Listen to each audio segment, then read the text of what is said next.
The sun rises in the morning, majestically, for it's a benevolent sun. It smiles down on the people of Tharaka. It bears a message of goodwill and prosperity.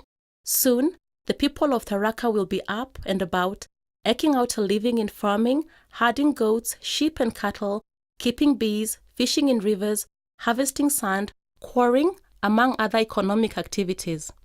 Tharaka is a friendly place to be, its people warm and hospitable. It is part of the Tharaka and Meru County, which lies on the leeward side of Mount Kenya. As a result, the region is mostly arid and semi-arid, at times going for up to 2 years with no rain. This makes the Tharaka people and their livestock depend on the Kathita and other rivers for their sustenance. Flowing from the slopes of Mount Kenya, the Kathita River cuts a meandering trajectory across the length and breadth of Meru and Tharaka and Meru counties. It empties its waters into Tana River, which then flows onward into the Indian Ocean. Besides sustaining life and driving forward the economy of Tharaka and parts of Meru, Kathita River is of paramount importance culturally and spiritually to the people of Meru and Tharaka and Meru counties. For ages, it has informed their way of life as it contains ire, sacred sites where they commune with Murungu, God, and where the spirits of their ancestors rest. Traditionally, it is in these sacred sites, ire, that prayers were held. Prayers to ask for blessings, prayers to cleanse the land, thanksgiving prayers, and so on. The Kathita River also played a central role in other cultural rites and ceremonies such as circumcision and marriage ceremonies. However, Kathita River is drying up. As it winds its way slowly to join Tana River, you can feel its lethargy, a sense of defeat. In some parts along its course, you can clearly see the riverbed as the river has been reduced to a mere trickle.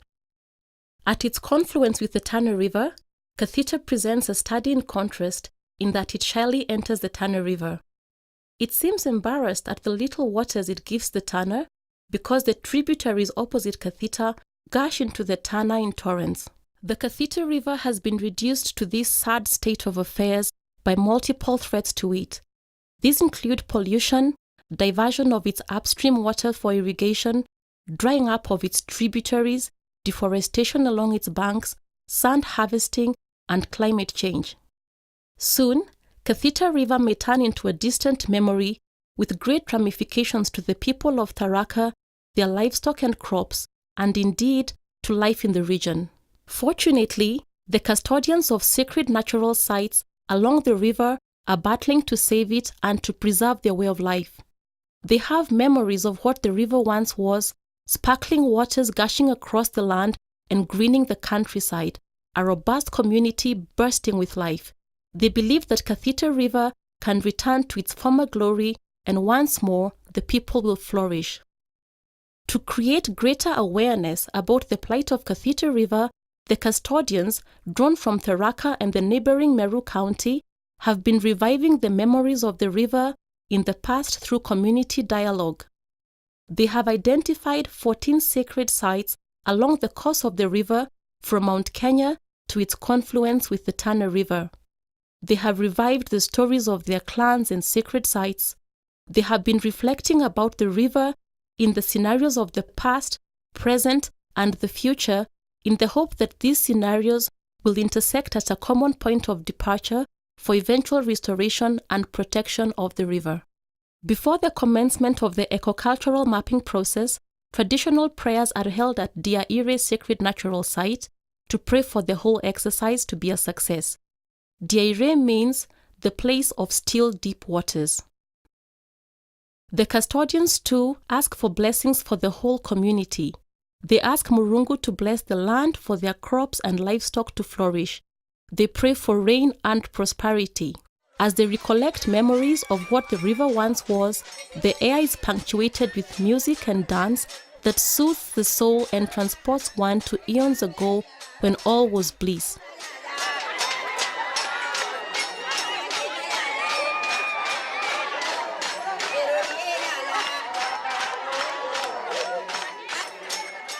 The music for the present is sad and haunting, grieving for the destruction of Kathita River. One can only hope that the music and the dance for the future of Kathita will be full of life and vitality. Nde mwanake Kathita woyi wakala kumuno woyi wakala kulunge muno utabwelaka ndo tai kwenyanga na tai kukuburire wakala ndeni ya miti na ndeni nyaki utikiona roji na uni pedairo ankirita ngugi ya kumenyera rujo rwa Kathita rutero rwa mutwene nara rujo rwa Kathita rumite kirimene kya kirimara rwinamizwe mwanka rugeta kumira thagana no tuwatanaira na turi twinde mantu barabamenyaira nduji nikenda tomba gutetheria umenyeri bwa ruji rwa Kathita rura Kathita rututethetie muno gukurukira kunywa gukurukira gutumira ndeni ya shukuru cietu nuntu iruro mwero koninta shukuru arito bakanyunyaga tukatumira kubura na runguo tugatumira kinya mishi yetu. Visitors too have come from far and wide to learn from the community about the process of eco-cultural mapping.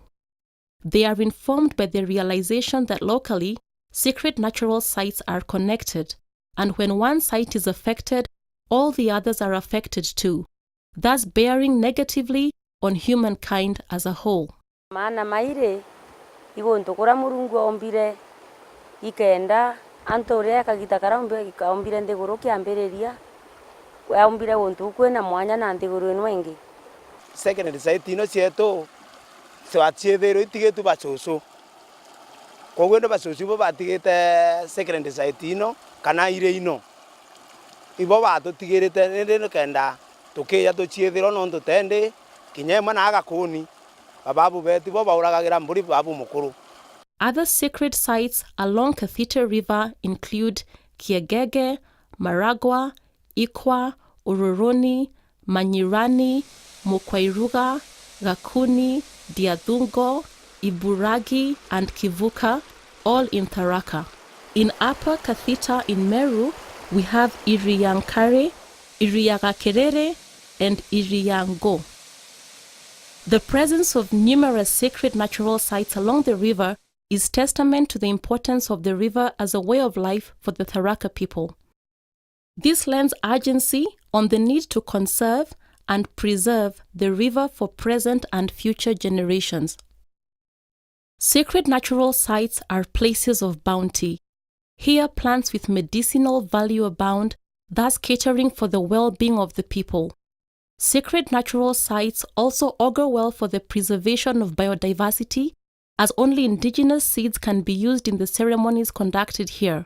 These indigenous seeds are well adapted to the climate of the region and indeed to the pests and diseases as opposed to exotic crops which may be blighted out, thus exposing the whole community to the ravages of hunger. The eco-cultural mapping process too incorporates the local traditional seasons. These include Daano, Murado, Kiado, and Dhano.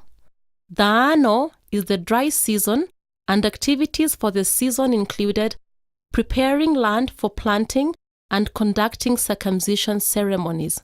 Murado is the season for heavy rains and is the season in which crops are planted and begin to flourish. Kiado season experiences mild sunshine, while Dhano is the season for short rains. As the mapping process continues, challenges and successes are shared. Among the notable ones include tree planting exercises conducted all over Tharaka and Meru. As one of the custodian remarks, wisdom is planting a tree whose shade of fruits you may never enjoy, but which your child and grandchildren or even strangers will. The selection of trees is done with utmost care to ensure that the trees being planted are indeed of benefit, as the wrong selection of trees may prove harmful to the environment and to the people. These trees are mostly of indigenous species, as they are well adapted to the climate change conditions of the region. Other measures employed by the custodians to conserve the environment and Kathita River include creating awareness on the need to build soil banks along Kathita River to arrest soil erosion, which ends up silting the river and making it even more vulnerable to drying up. Already, residents have begun embracing the concept as it is profitable both ways. It protects the river from silting while conserving the fertile soil for agriculture. However, a lot still needs to be done to conserve Kathita River. Among them is the need for the custodians to be recognized by the government. Recognition from the government will mean that they have more leverage with which to lobby for their cause. Already, the custodians are angling for ways in which to take advantage of the Kenyan Constitution of 2010, which recognizes culture as a critical aspect of her people's identity.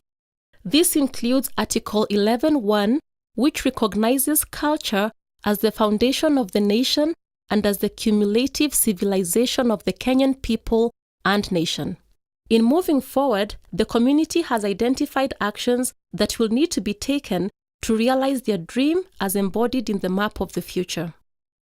Most important is distilling their traditional ecological laws, which they will ask the government to recognize so that they can be used alongside conventional laws in the protection of Kathita River. Since they relate with sacred sites along clan lineages, they will revive and strengthen the clan governance system in the area to ensure sacred natural sites along Kathita River are potentiated and protected through ritual practice. Kirang kuona kena muhimu antu bainge bakao na mbiche na Kathita boya akari kagita kambere na kagita kagatore nako na kagita karaga kaya twaringa mbiche ni rithatu igato tetheria kumenya to aterere njira tucokie wegumuru eto tucokie marama tukumba mama nge tutakumba tunengere thirikari tena kithomo kya kuchoka Kathita boya akari kwanda mete kuma Mount Kenya manka Tharaka manka ni ribaga tuone gatwa nyamugaita we rwa riku rwachoka kaire na nyamunge na intiveto ena bio na maire na mama manyangirwe na mantu we tukubaranduka nyamunge mbori tukubaite mbori manga toraga mireni meto kaire ikoko de matuana tente ko tamitemanyo na tiko to makitomo kya nyamunge kibuto ai guys. They will also liaise with the National Museum of Kenya to have Kathita River gazetted as a sacred river and therefore be accorded greater protection. They will work with people whose land touches Kathita River to encourage them to protect the riparian reserve. Similarly, they will work with the relevant government agencies concerned to ensure the national laws for protection of rivers are implemented on Kathita River. They will conduct a broad-based awareness campaign among the people of the region to join hands to protect Kathita River and other rivers, including collaborating with schools to provide requisite cultural education to the youth to ensure the rich culture is handed down to posterity. Finally, they will petition the Water Resources Management Authority office in Meru to reduce water intakes along the course of Kathita River and enforce the licensing guidelines more strictly to ensure the river water volumes do not reach critically low levels in the dry season. This way, the rights of community members downstream will not be violated and incidences of conflict over water will become a thing of the past.